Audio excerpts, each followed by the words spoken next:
Let us start. Hello students, my name is Harmeet Singh. I'm your social science teacher. तो आज फिर हम बात करेंगे पैसे की। जो पैसे के टॉपिक पर पूरे का पूरा आपका सब्जेक्ट इंट्रोड्यूस कर दिया गया आपके सिलेबस में, सोशल साइंस के सिलेबस में इकोनॉमिक्स फर्स्ट चैप्टर जो है इसका हम ऑलरेडी कंप्लीट कर चुके हैं, the story of village Palampur. आज हम करेंगे second chapter of grade 9 portion economics and name of this chapter human as resource. Students ये चैप्टर शुरू करने से पहले वैसे तो डेफिनेटली है कि ये चैप्टर इकोनॉमिक्स के साथ रिलेटेड है, पर ये चैप्टर मैं यहां से शुरू करना चाहता हूं। आई थिंक इसकी एग्जांपल अच्छी रहेगी इंडियन आर्मी की तरफ से या किसी भी आर्मी की तरफ से। तो आपको बताना चाहता हूं स्टूडेंट्स, किसी भी आर्मी को जब ट्रेनिंग दी जाती है तो उसे सिर्फ वेपन ट्रेनिंग नहीं दी जाती, बहुत सारी और ट्रेनिंग्स इकट्ठी करके एक पर्सन को सैनिक या फौजी बनाया जाता है। मान लीजिए एक वार चल रही है, फाइट चल रही है बिटवीन द टू आर्मीज और बिटवीन मिलिटेंट्स और the army personnels. In case के आर्मी के पास कार्ट्रिजेस गोलियां खत्म हो जाती हैं, तो वो दुश्मन का सामना कैसे करेंगे। अब जैसे मैंने पहले आपको बताया कि ट्रेनिंग देके ही उनको इस तरह से टैक्टिक्स सिखाई जाती है, ट्रेनिंग सिखाई जाती है कि बिना वेपन्स, बिना गोलियों के दुश्मन को कैसे मारा जाए। अब ये चीज खास तौर पर सुनिएगा, आप इसका मीनिंग भी उसी तरह से निकालिएगा कि बिना हथियारों के, बिना गोलियों के दुश्मन को कैसे खत्म किया जाए। तो वो ट्रेनिंग में शामिल होता है when the body of the army personnels is working as the weapon means resource. तो आज इसी टॉपिक के रिलेटेड हम चैप्टर करेंगे, chapter 2 of economics, people as resource. तो इस चैप्टर में हमने बेसिकली दो चीजों के बारे में ज्यादा पढ़ना है, एसेट्स एंड लायबिलिटी। ठीक है, इन केस के आप +1 में कॉमर्स स्ट्रीम ऑप्ट करोगे तो ये वाले दोनों शब्द आप बहुत ज्यादा आपको पढ़ने को मिलेंगे और पढ़ के थक भी जाओगे, श्योर है। पर ये बेसिक स्टार्टिंग है, ठीक है, बिकॉज आपका एलिमेंट्री लेवल चल रहा है, तो सारे के सारे टॉपिक्स हैं, सब्जेक्ट्स हैं, उनके बेसिक्स आपको बताए जाते हैं। जब आप मेन स्ट्रीम चूज कर लोगे आफ्टर 10th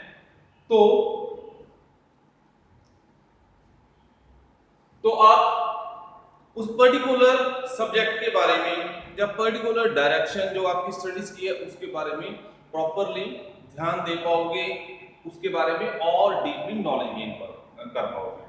सबसे पहले मैं आपको बताना चाहता हूं ह्यूमन या पीपल को इस चैप्टर में क्या बताया गया है, रिसोर्स। फाइन, सिंपल या आसान भाषा में when a human is working as a resource, on that time that person or people will be considered as resource। एक एग्जांपल आर्मी की मैं आपको दे चुका हूं, दूसरी एग्जांपल टीचर के पॉइंट ऑफ व्यू से बताता हूं। मान लीजिए एक दिन ऐसा आया कि आपका सोशल साइंस का पीरियड नहीं लगना था, पर अनफॉर्चुनेटली आपके किसी भी सब्जेक्ट का, साइंस का लगा लीजिए या मैथ्स का लगा लीजिए, टीचर उस दिन नहीं आया, तो एडजस्टमेंट पर सोशल साइंस का टीचर भेज दिया गया। वहां पर आपके पास बुक्स नहीं है उस दिन की, पर्टिकुलर टीचर बुक का काम करेगा उस दिन। When human being is working itself as a resource is the people as a resource. ये इस चीज पर हमने फोकस करना है, ठीक है स्टूडेंट्स। हमने फर्स्ट चैप्टर जो इकोनॉमिक्स का था, the story of village Palampur, उसमें हमने रिसोर्सेज की टाइप्स पढ़ी थी, ठीक है। टाइप्स कौन कौन सी थी, लैंड, लेबर, फिजिकल कैपिटल और ह्यूमन कैपिटल, ठीक है। लैंड पढ़ा था, ठीक है, लैंड, लेबर, फिजिकल कैपिटल इसमें भी दो पार्ट्स पढ़े थे हमने, फिक्स्ड, लिक्विड या मूवेबल जो भी होता है, ठीक है। और तीसरा हमने पढ़ा था ह्यूमन कैपिटल।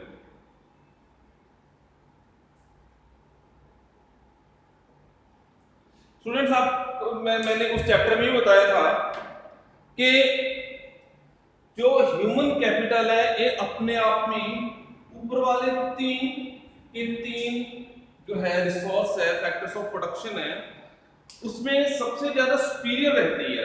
कारण क्योंकि ह्यूमन कैपिटल एक जो स्किल्ड पर्सन है उसने ही देखना है कि लैंड को कहाँ यूज करना है, कैसे यूज करना है, लेबर को किस तरह से मेंटेन रखना है, जो कैपिटल है फिक्स्ड है, ठीक है, या मूवेबल है उसे हमने किस तरह से यूज करना है। फाइन। तो in this way the human capital in सब तीनों के तीनों को कोऑर्डिनेट करेगा, हैंडल करेगा या इंस्ट्रक्ट करेगा। That's why the human capital is the most superior factor of production. पहले हम डेफिनेशन से शुरू करते हैं, ठीक है। मीनिंग ऑफ ह्यूमन कैपिटल, ठीक है, ये पहला टॉपिक है, ये वीडियो का पार्ट 1 है। इसमें आज हम 3 टॉपिक्स करेंगे और पार्ट 2 में बाकी वाला चैप्टर कवर कर देंगे। ऑलमोस्ट 3 चैप्टर उसमें 3 टॉपिक उसमें पेंडिंग रहेगी, वो सेकंड वीडियो में करेंगे, ठीक है। मीनिंग ऑफ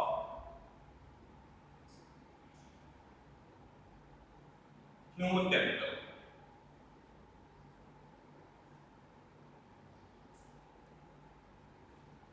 मैंने 2 शब्द आपको बताए थे, आसान भाषा में समझ लीजिए। 2 शब्द जो बताए थे मैंने, एक बताया था एसेट, एक बताया था लायबिलिटी। एसेट मतलब जो हमारे पास वेल्थ है, अगर ह्यूमन बीइंग एजुकेटेड है वो एसेट रहेगा, वो खुद फिट होगा और खुद कमाएगा, दूसरों को भी कमा के देगा। लायबल वो बता रहा हूं सॉरी, वो होता है जो लायबल मतलब खर्चा, जो बोझ होता है, ठीक है। एक स्टोरी आएगी सकल और विलास, उसके अंतर्गत आपको मैं ज्यादा डिटेल में बता सकता हूं। पहले आप सिंपल सी डेफिनेशन लिख लीजिए। Human capital is the stock of skill and productive knowledge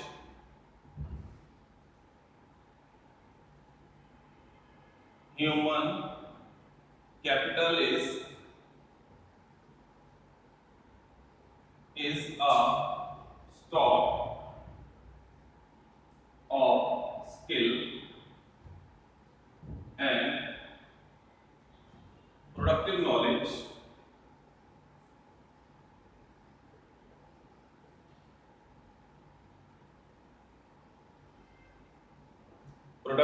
knowledge embodied in the population of the country.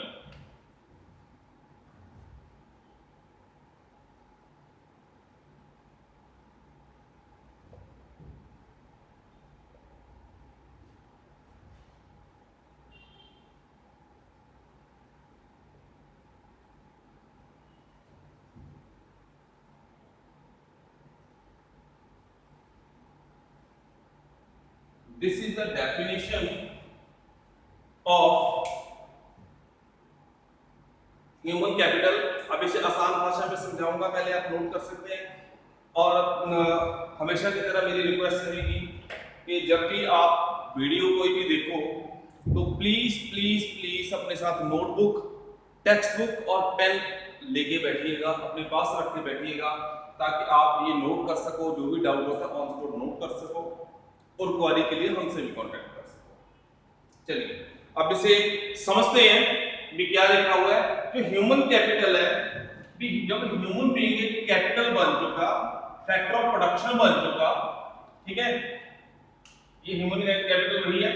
Is the stock of skill, ये एक ग्रुप है, स्टॉक है स्किल का और प्रोडक्टिव नॉलेज का, जो प्रोड्यूस करता है धन, ठीक है। इसमें embodied in the population of the country, ठीक है। हमारे देश में 135 करोड़ पॉपुलेशन है। क्या सारे के सारे ऐसे हैं जो अच्छा काम कर रहे हैं, देश का फायदा भी कर रहे हैं, देश के लिए इनकम और प्रोडक्ट भी प्रोड्यूस कर रहे हैं, या 135 करोड़ वो वाले हैं जो कंट्री पर डिपेंड बने हुए हैं और कंट्री उनकी सपोर्ट के लिए, उनका पेट भरने के लिए ही सारा कुछ कर रहा है। तो ऐसा नहीं है, सिंपली है, इसमें बहुत सारे लोग ह्यूमन कैपिटल है और बहुत सारे लोग सिर्फ ह्यूमन है, वो खा रहे हैं और जिंदा है। और जो ह्यूमन कैपिटल है वो कमा रहे हैं और दूसरों को भी खिला रहे हैं और देश को भी प्रोड्यूस करके दे रहे हैं, ठीक है, because they have the skill as well as productive knowledge. Okay, तो इस तरह से जो ह्यूमन कैपिटल लोग हैं वो कहलाते हैं एसेट्स, और जो देश पर डिपेंड लोग हैं, ठीक है, वो कहलाते हैं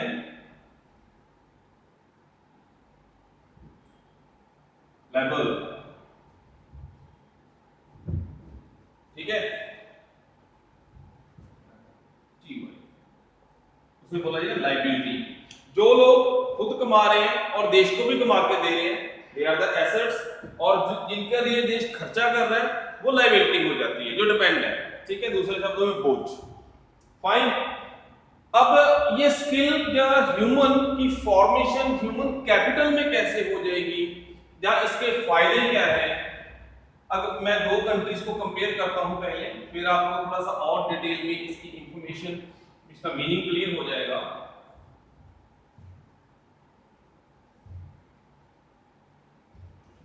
एक हमारा देश इंडिया 135 करोड़ की आबादी वाला, दूसरा इसके साथ कंपेयर करते देश जापान, ठीक है, इसकी पॉपुलेशन एग्जैक्टली मेरे को भी नहीं पता, दो चार करोड़ होगी, पर साइज में जापान है और इंडिया का साइज में बहुत फर्क है, ठीक है। और जिसे बोलते हैं इकोनॉमिकल प्रॉस्पेरिटी के बेस पर Japan is very rich country comparatively to India, ठीक है। This is the group of 4 islands only, Japan is the group of 4 islands, ठीक है जी। और दूसरी, यहाँ नेचुरल रिसोर्सेज नहीं है, जो आयरन है यहाँ से नहीं निकलता, ठीक है। बट इंडिया में बहुत अच्छी, यानी कि रिलेटिवली यहाँ के कंपैरेटिवली सुनामी आती है, अर्थक्वेक ब्लास्ट होते हैं, ठीक है, बहुत कुछ होता रहता है, नेचुरल कैलेमिटी बहुत ज्यादा होती है, पर इंडिया इस पॉइंट ऑफ व्यू से रिलेटिवली ज्यादा बेटर कंडीशन में है। पर फिर भी इंडिया जो है जापान से इन टर्म्स ऑफ इकोनॉमिकल प्रॉस्पेरिटी काफी पीछे है।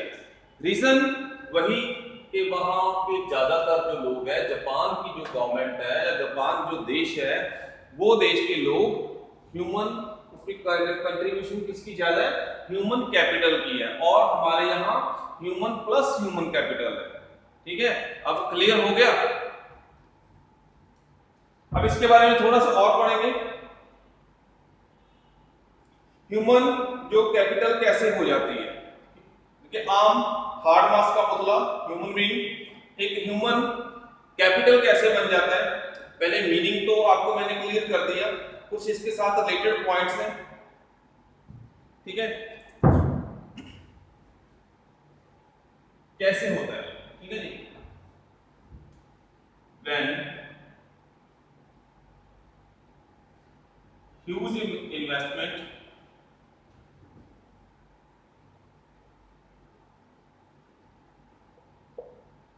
is made in terms of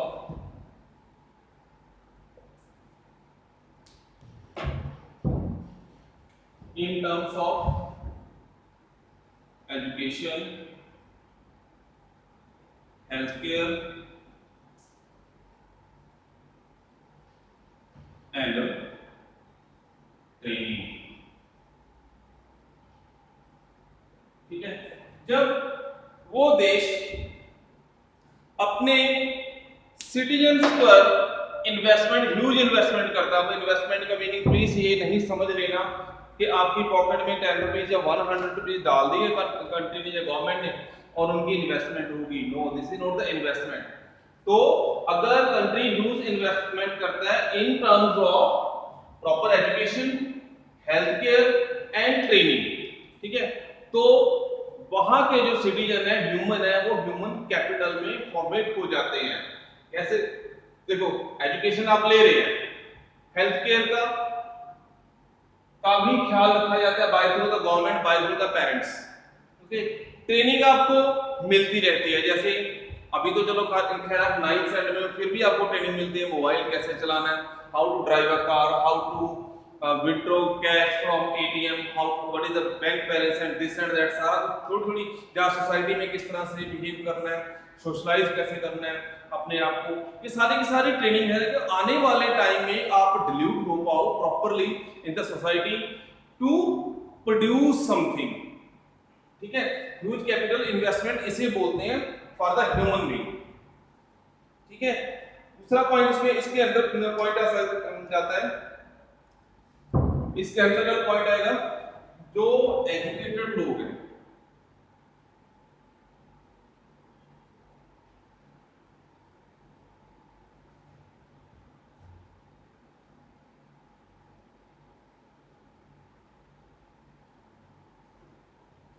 आपने देखा होगा जितने भी पढ़े लिखे लोग हैं, एजुकेटेड लोग हैं, उनका जो इनकम सोर्स है with comparison to uneducated person, उनका इनकम सोर्स ज्यादा है, इनकम हायर उनकी इनकम रहती है।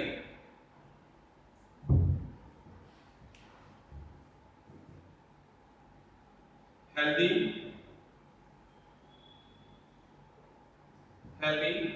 in terms of productivity।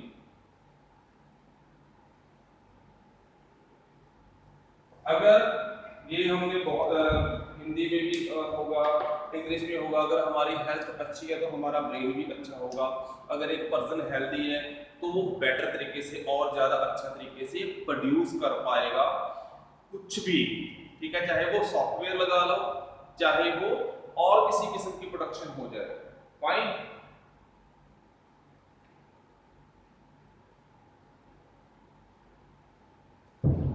दूसरा point, society also gains indirectly from a human capital। Society भी उस ह्यूमन कैपिटल से इनडायरेक्टली, कई बार डायरेक्टली भी माना जाए तो कुछ ना कुछ गेन करती है एजुकेटेड लोगों से। ठीक है, मैं लिख भी देता हूं,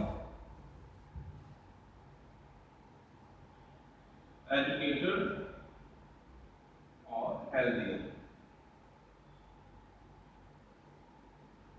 हेल्दियर लोगों से कुछ ना कुछ डायरेक्टली या इनडायरेक्टली गेन करती है। ठीक है, एग्जांपल बताता हूं। अगर एक पर्सन हेल्दी है और वेल एजुकेटेड है तो वो उतना अच्छे से, ज्यादा अच्छे से पढ़ा पाएगा। ठीक है, किससे? जो कम पढ़े हैं या अनएजुकेटेड पर्सन है जो हेल्दियर नहीं है। ठीक है, हो सकता है मेरे वर्ड्स ऐसे लगे कि मैं डिस्क्रिमिनेट कर रहा हूं। I am not discriminating anyone, but I am just telling the importance of human capital. ठीक है जी, तो तीसरा point,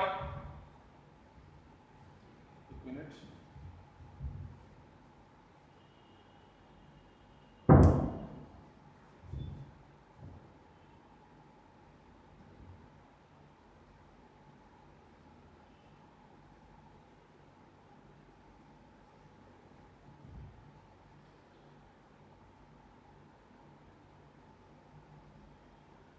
more superior than any other factor of production।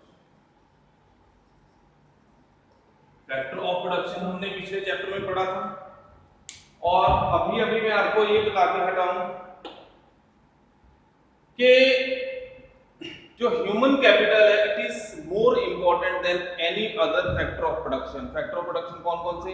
Land, labour and physical capital. उन तीनों से ये सुपीरियर है। किस तरीके से?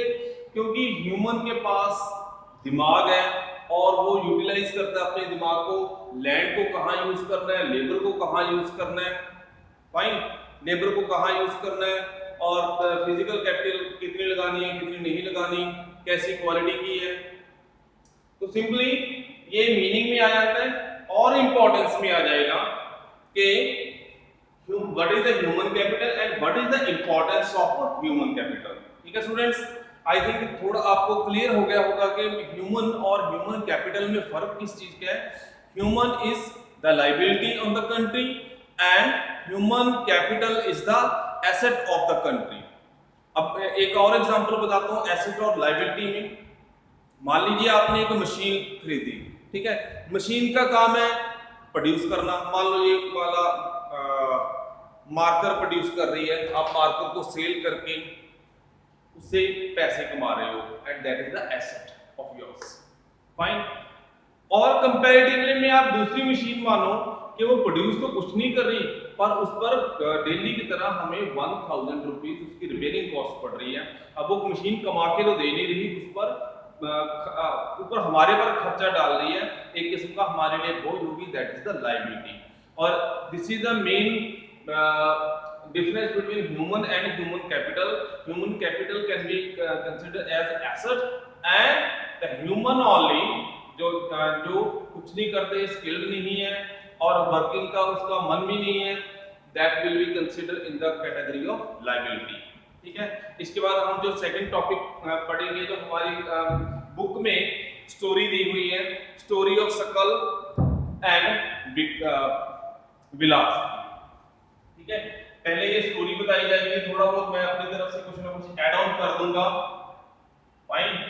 तो पर हमने उस स्टोरी चलो ठीक है, पर आपको क्वेश्चंस ऐसा नहीं आएंगे कि सकल के फादर का नाम या मदर का नाम क्या था, ठीक है, और उसने आपकी बुक में फोटोग्राफी दे रखी है कि सकल ने कौन सी कंपनी के गॉगल्स पहने हुए हैं, ये कुछ नहीं आएगा। जो कंसेप्ट है वो जरूर आएगा, फाइन। तो नेक्स्ट टॉपिक हम शुरू करते हैं, द स्टोरी ऑफ सकल एंड विलास।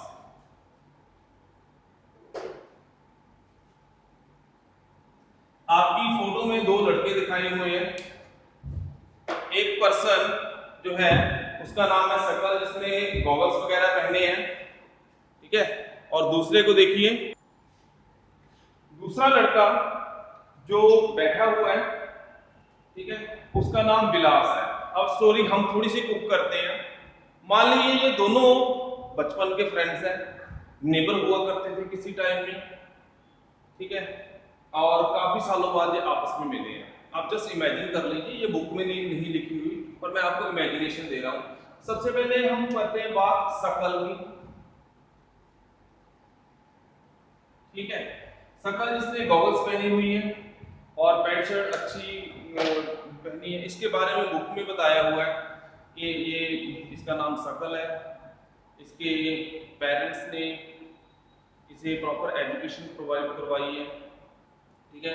एजुकेशन प्रोवाइड करवाने के बाद किसी सॉफ्टवेयर कंपनी में इसे जॉब मिल जाती है। जब जॉब मिल जाती है तो क्या होता है जी कि ये कोई सॉफ्टवेयर डेवलप करता है, तो वो इतना अच्छा होता है तो इसके जो बॉस लोग होते हैं उन्हें बहुत अच्छा लगता है, खुश होकर इसकी प्रमोशन कर देते हैं, ठीक है। और यहाँ तक बताया हुआ है, इसमें कुछ ऐसा बताया हुआ है, सकल है, उसके पिता का नाम मेरे भी याद नहीं है, मदर का नाम शीला है, ठीक है। तो उसके बचपन के टाइम में उसके पेरेंट्स उसकी स्टडी पर भी इन्वेस्ट करते हैं। एक चीज़ बताना भूल गया, हायर एजुकेशन के लिए उसके पेरेंट्स लोन लेते हैं। लोन लेने के बाद वो और हायर एजुकेशन मास्टर्स हो जाता है, ठीक है, फिर उसे नौकरी मिल जाती है। इस तरह की सकल की स्टोरी, ठीक है। अब प्रमोशन हो चुकी है, इनकम भी डेफिनेटली आपको पता है कि इंक्रीज हो चुकी है उसकी। दूसरी स्टोरी बताई गई है विलास की। विलास के पिताजी की डेथ उसके बचपन में हो गई थी। उसकी मदर उसकी प्रॉपर केयर नहीं कर पाती थी, क्योंकि उसे इनकम करने के लिए, पैसे कमाने के लिए खुद काम करना पड़ता था। विलास का नाम लिख देता हूँ मैं,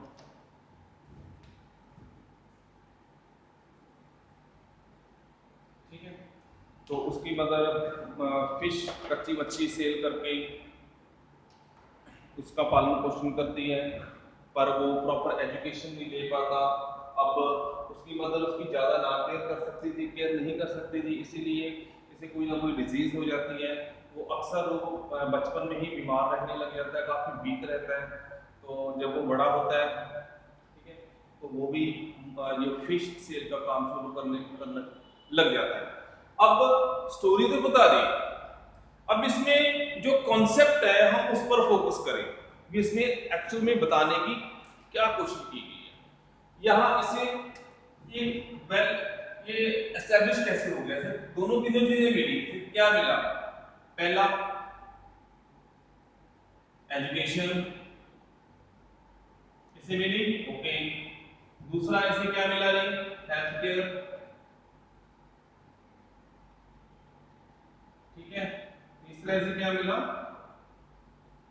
ट्रेनिंग, जो पेरेंट्स की तरफ से प्रोवाइड की गई है। अब उसके दूसरे चीज में विलास,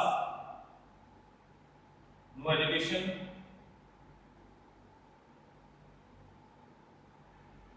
ठीक है, नो हेल्थ केयर,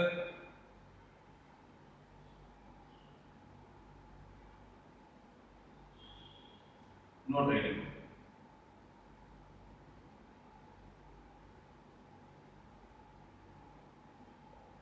ठीक है, अब यही जो फर्क रह गया एजुकेशन, हेल्थ केयर और ट्रेनिंग का बिटवीन सकल एंड विलास, तो यही चीज किसको एसेट बनाएगी और किसको लायबल बनाएगी, लायबिलिटी बनाएगी इसकी?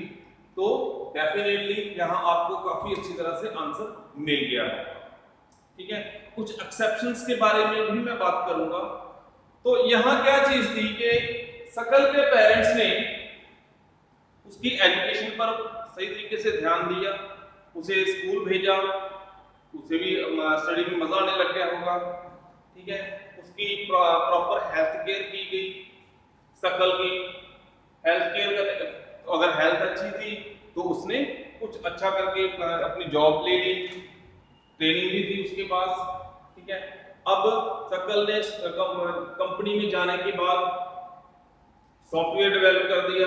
सॉफ्टवेयर का जो बेनिफिट है आम लोगों पर को भी मिला, दूसरा कंपनी को भी मिला, क्योंकि उनका कंपनी का सॉफ्टवेयर सेल हुआ तो बॉस लोग खुश हो गए। तो बॉस लोग खुश हो गए, उसे प्रमोट कर दिया। प्रमोट करने के बाद उसकी खुद की इनकम इंक्रीज होगी, तो सकल का खुद का फायदा भी हुआ, ठीक है, और कंपनी का भी फायदा हुआ, देश का भी फायदा हुआ, क्योंकि उसके सॉफ्टवेयर के कारण ऐसे मानिए कि जो हमारी जीडीपी है या जीएनपी है, ठीक है, उसमें भी इंक्रीज हुआ होगा। ऐसा तो है नहीं कि सॉफ्टवेयर सिर्फ उसका इंडिया में चला होगा, विदेशों में भी हम उसका सॉफ्टवेयर सेल हुआ होगा। अब ये पर्सन जो एसेट बन चुका, इसने किस किस का फायदा किया? खुद का, सोसाइटी का, कंपनी का और देश का, ठीक है। ये देश को कमा के दे रहा है, क्यों? क्योंकि इसे प्रॉपरली ह्यूमन से ह्यूमन कैपिटल में फॉर्मेट कर दिया गया, via education, via health care, via training, ठीक है। और दूसरे साइड में जो विलास बेचारा इस चीज से अछूता रह गया, उसे एजुकेशन नहीं मिल पाई, अनफॉर्चुनेटली उसके पिताजी की मृत्यु हो गई थी बचपन में, मदर को काम करना पड़ता था बाहर पैसे कमाने के लिए, हेल्थ केयर नहीं हो पाई और मदर उसको टाइम नहीं दे पा रही थी घर पे, ठीक है। तो क्या हुआ, उसे उस तरह की ट्रेनिंग भी नहीं मिली कि वो सोसाइटी में सोशलाइज कैसे हो पाए, ठीक है। ये स्टोरी थी। अब इसका मीनिंग आप इकोनॉमिक्स के जो पॉइंट ऑफ व्यू से, उसके एंगल से ही आप कर सकते हो, फाइन। आई होप आपको पता लग गया होगा इस एग्जांपल या छोटी सी स्टोरी से कि what is the importance of formation of human capital from human resource, the existing human resource to human resource। अब हम जो नेक्स्ट टॉपिक पढ़ेंगे, मैं कोशिश करूंगा कि सकल और विकास की स्टोरी या उसके एग्जांपल से ही आपको क्लियर कर पाऊं, ठीक है। तो हमारा जो नेक्स्ट टॉपिक है that is human capital formation, ठीक है। तो है तो बहुत easy.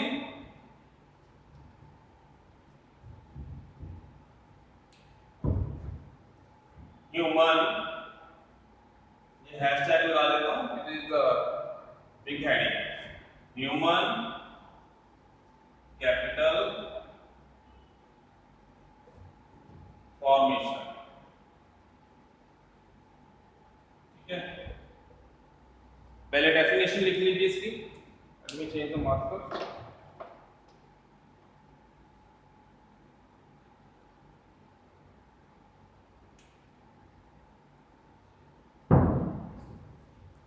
when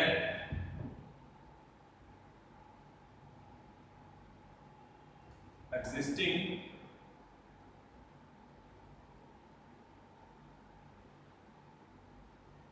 human resource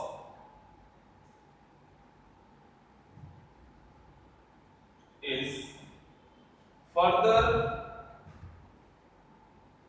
developed by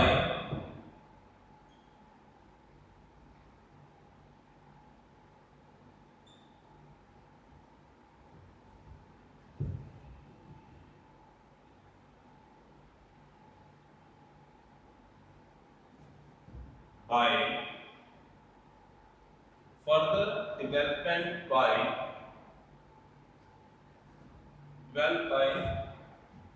giving provision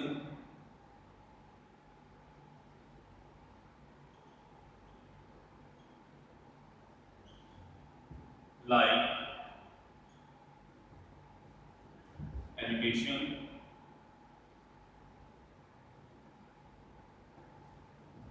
healthcare,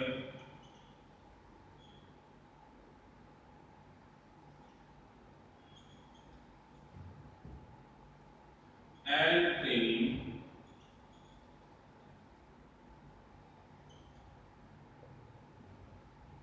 will referred as human capital। तो ये समझ जाइए, ह्यूमन कैपिटल देश या सोसाइटी पर बोझ नहीं होती, ये उल्टा देश को पैसे कमा के देते हैं, सोसाइटी का बेनिफिट करते हैं। ओके,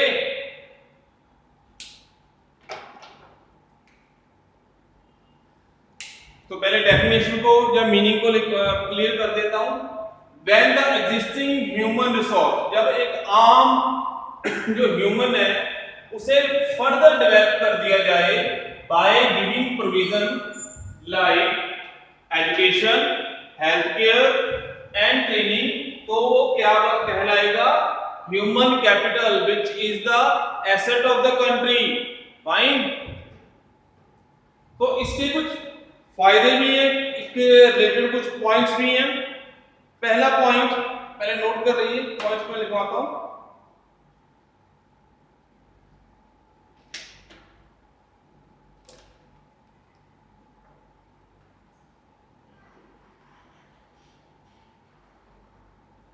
इसके फायदे भी हैं, तो ठीक है, पॉइंट्स जो इसके साथ कंसर्न है, ये मीनिंग था जो मैंने लिखवाया।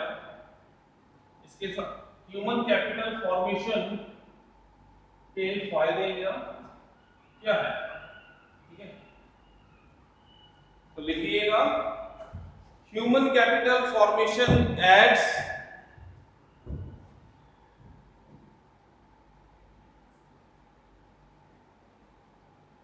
Human capital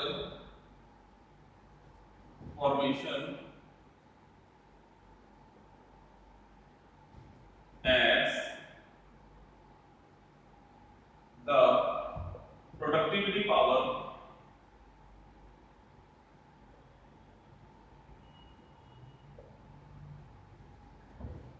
of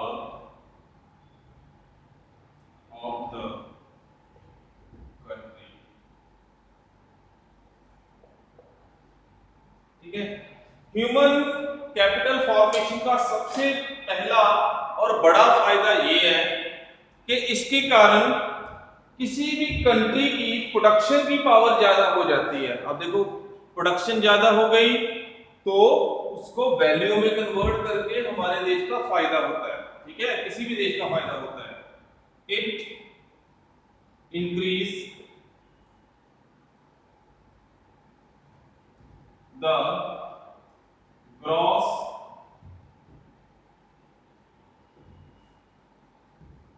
national product,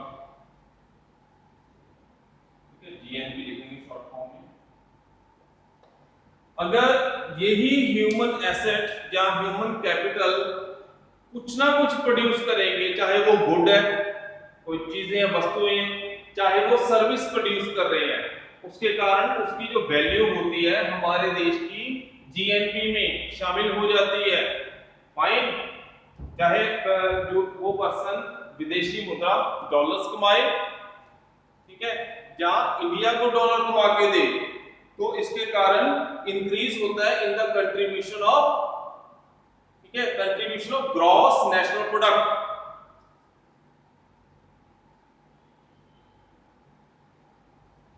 ठीक है, ये हो कैसे पाता है, वो कैसे पाता है कि एक चीज फैक्ट है, इसके देखो ना एक्सेप्शंस भी हैं, ठीक है। Educated parents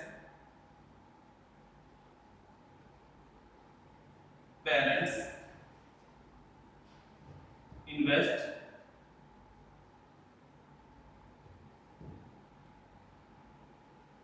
huge amount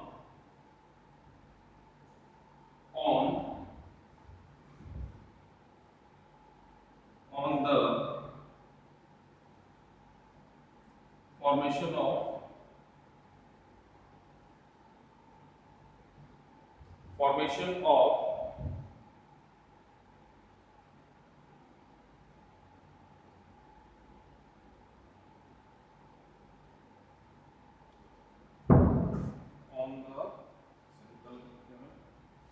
on the education and healthcare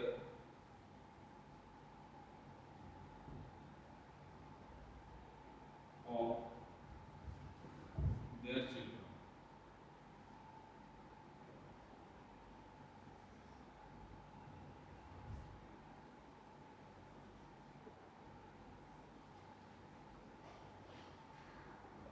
ये देखा गया है कि एजुकेटेड जो पेरेंट्स हैं वो अपने बच्चों की एजुकेशन पर और उनकी हेल्थ केयर पर काफी मनी इन्वेस्ट करते हैं, ठीक है, for better return in future, ठीक है, कि ताकि आने वाले समय में बच्चा उसको बेटर रिटर्न कर सके, ठीक है।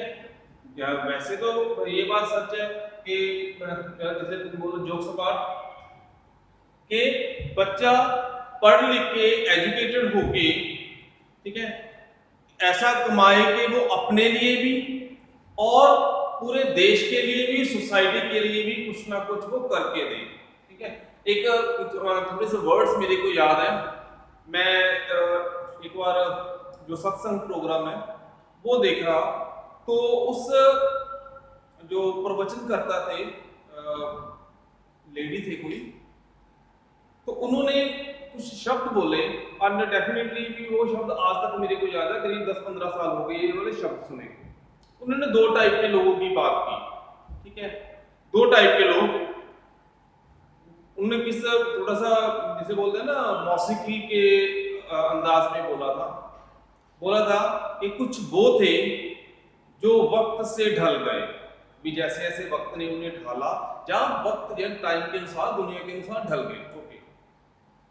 कुछ वो थे जो वक्त से ढल गए और कुछ वो थे जो वक्त ही बदल गए। तो पहले टाइप के वो लोग जिन्होंने कुछ भी प्रोडक्टिव सोसाइटी के लिए, कंट्री के लिए नहीं कर पाए, ठीक है, बस अपने आप को सरवाइव कर लिया, ठीक है। दूसरी कैटेगरी उन्होंने वो बताई थी कि वो बंदे अपनी एजुकेशन के बेस पर ट्रेनिंग के बेस पर और अपनी लगन के बेस पर ऐसा कुछ कर जाते हैं, जो उसके साथ ऐसा कुछ कर जाते हैं, उनके साथ उनकी अपनी जिंदगी तो अपग्रेड होती होती है, उसके साथ सोसाइटी और देश का लेवल भी अप चला जाता है। ये बात आपको शायद क्लियर हो कि किसी भी नागरिक को उसका देश महान नहीं बनाता, किसी भी नागरिक को उसका देश महान नहीं बनाता, पर किसी भी देश के नागरिक उस देश को महान बना देते हैं। उसकी एग्जांपल मैं थोड़ा इसके बाद दूंगा, मैं थोड़ा सा। तो जो पर्सन हेल्थ केयर या एजुकेशन ट्रेनिंग के बेस पर अपने आप को फॉरवर्ड करके ह्यूमन रिसोर्स से ह्यूमन कैपिटल बना लेता है, तो वो बेटर रिटर्न करता है कंट्री को, सोसाइटी को, ठीक है, और इवन पेरेंट्स को भी। फाइन। और ये चीज देखने में आई है कि एजुकेटेड जो पेरेंट्स हैं वो अपने बच्चों की बेटर एजुकेशन के लिए ह्यूज अमाउंट स्पेंड करते हैं, चाहे उन्हें खुद पैसे की तंगी महसूस होती हो। अब इसकी एग्जांपल मैं सकल और विलास के पॉइंट ऑफ व्यू देता हूं। अच्छा, एजुकेटेड ये सर्कल बन जाता है, साइकिल बन जाता है, जिसे बोलते हैं वर्च्यू साइकिल।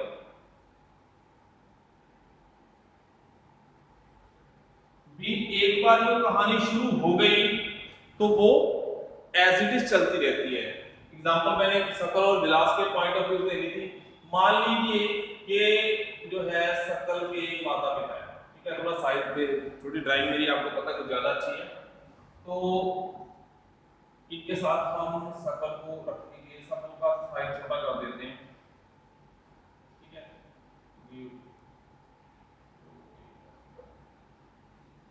ठीक है, अब देखो सकल के पेरेंट्स ने उनकी एजुकेशन और हेल्थ केयर पर पूरी तरह से ध्यान दिया।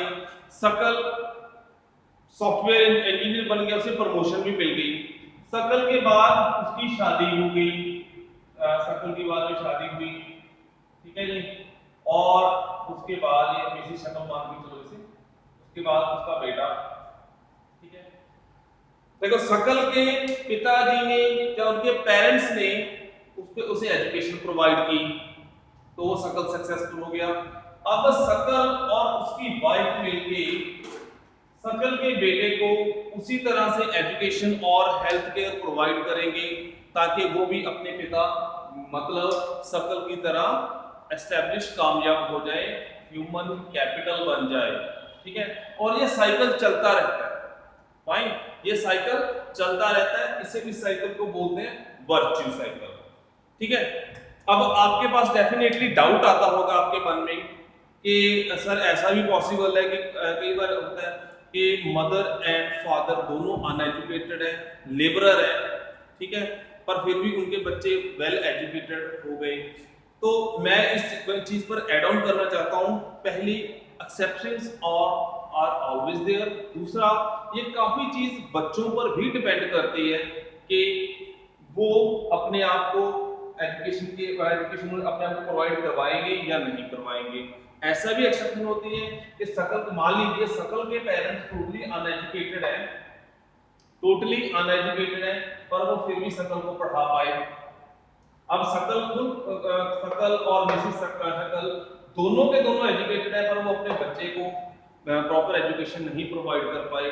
ये चीज पॉसिबल है, ये एक्सेप्शन में जरूर आएगा, पर जो वर्च्यू साइकिल है वो यही है कि अगर एक फैमिली में, एक परिवार में, ठीक है, एजुकेशन चली गई तो वो एजुकेशन इतनी इंपॉर्टेंट चीज होती है कि वो कायाकल्प कर देती है पूरी तरह, पूरी पीढ़ी दर पीढ़ी जो है उन्हें एजुकेटेड और रिच डेवलप्ड पर्सन बना देगी। फाइन। तो ये चीज ज्यादा देखने में आई है कि जो एजुकेटेड पेरेंट्स हैं वो अपने बच्चों पर एजुकेशन और उन्हें प्रॉपर हेल्थ केयर प्रोवाइड कराते हैं, ताकि वो आने वाले फ्यूचर में उन्हें बेटर वे से रिटर्न कर पाए। नॉट ओनली पेरेंट्स को, सोसाइटी को भी, अपने आप को भी और कंट्री को भी बेटर प्रोड्यूस करके उसकी वैल्यू प्रोवाइड कर सकें, ठीक है जी, भी पैसे कमा के दे सकें। फाइन। अब ये वर्च्यू साइकिल की एग्जांपल जो आती है वो आती है सबसे अच्छी जो कंट्री है, दैट इज सबसे अच्छी एग्जांपल आएगी जापान। मैंने जापान के बारे में कुछ आपको बता दिया था ऑलरेडी, पर फिर भी रिपीट करता हूं।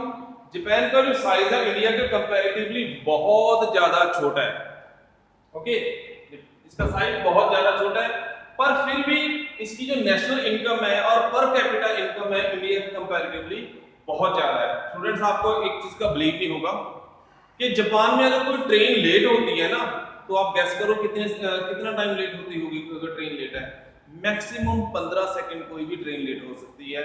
ये उसका रिकॉर्ड है जापान का कि वहां की जो ट्रेन सबसे लेट आई है तो वो 15 सेकंड लेट आई है, इससे लेट ट्रेन नहीं हुई। और हमारा शायद 15 घंटे निकल जाएंगे। This is the difference between human capital and human resource, यानी कॉमन ह्यूमन बीइंग। यहां पर जापान में ज्यादातर लोग जो है वो ह्यूमन कैपिटल में फॉर्मेट हो चुके हैं, उसमें बन चुके हैं, वो एसेट बन चुके हैं, ठीक है।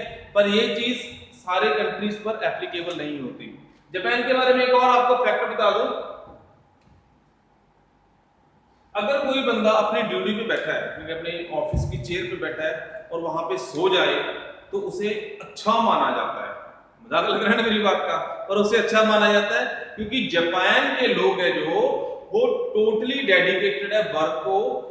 सरकार उन्हें रोकती है कि संडे को भी ऑफिस में नहीं जाना काम करने के लिए, और अगर कोई ऑफिस में बैठा बैठा सो जाता है तो उसके बारे में अच्छा माना जाता है। लोगों का सेट ऑफ माइंड ये है कि इसने वर्क इतना ज्यादा किया तो अब इसे यहाँ पर बैठ के नींद आने लग गई, ठीक है। और दूसरे हाथ कुछ ऐसे कंट्रीज भी हैं, यू नो द नेम, ठीक है, जहां पर अगर ऑफिस में सो गया तो ऐसे बोलेंगे निकम्मा, काम तो कुछ करता नहीं, ऑफिस में आके फ्री की पगार ले रहा है, सैलरी ले रहा है। तो ये भी चीज है। तो यहाँ पर जो जापान का जो वर्च्यू साइकिल है, एक पहले एक एजुकेटेड हुआ, उसकी फैमिली एजुकेटेड होगी, उसके बाद ये चेंज चलती गई, ठीक है। तो ये होगा वर्च्यू, ये बार बार आपको वन वर्ड आएगा और 1 मार्क क्वेश्चन में भी आने की पूरी उम्मीद है। फाइन स्टूडेंट्स, तो आई थिंक यहां तक मैं क्लियर कर पाया हूं आपको वर्च्यू साइकिल। मैंने एग्जांपल बुक वाली भी रखी है और सकल और विलास की भी रखी है, और एक्सेप्शन की भी बात की है। पहली एक्सेप्शन ये मैंने बात की है कि educated parents invest huge amount of money to educate their children and health care for better return in future, ठीक है। एजुकेटेड जो पेरेंट्स हैं वो अपने बच्चों पे ह्यूज अमाउंट इन्वेस्ट करते हैं उनकी एजुकेशन पे और हेल्थ पे, ठीक है। तो उसके बाद जैसे सकल के फादर ने की, फिर सकल ने की, फिर उसका बेटे करेगा, ये चेंज चलती जाएगी, वर्क साइकिल चलता जाएगा। पर एक्सेप्शन जैसे हमने डिस्कस की थी कि ये भी पॉसिबल हो सकता है कि एजुकेटेड पेरेंट्स के बच्चे कई बार नहीं पढ़ पाते, या फिर वो गलत आदतों में चले जाते हैं, या सर्कमस्टेंसेस ऐसे हो जाते हैं, ठीक है। ये एक्सेप्शन पहली है। दूसरी एक्सेप्शन ये वाली है कि कुछ अनएजुकेटेड पेरेंट्स के बच्चे पढ़ के एसेट बन जाते हैं, ये भी सच है, ठीक है। बट कुल मिला के मैं ये वाला वीडियो यहीं पे एंड करता हूं कि आपने किस कैटेगरी में अपने आप को शामिल करना है। कुछ वो थे जो वक्त से ढल गए और कुछ वो थे जो वक्त ही बदल गए, ठीक है। Thank you students, keep learning. और ये चैप्टर है जो यहाँ पर मैं इसे ब्रेक कर रहा हूँ इस वीडियो को, जो फर्दर इस चैप्टर की डिटेल है नेक्स्ट वीडियो में हम पूरा कवर कर देंगे, पुराना भी रिकैप्सुलेट करेंगे, और जो इसमें टॉपिक्स बताए गए हैं, जो 2-3 हमारे 3 हार्डली रह गए हैं, तो हम उसे नेक्स्ट वीडियो में कवर कर देंगे। Till then, stay blessed, thank you.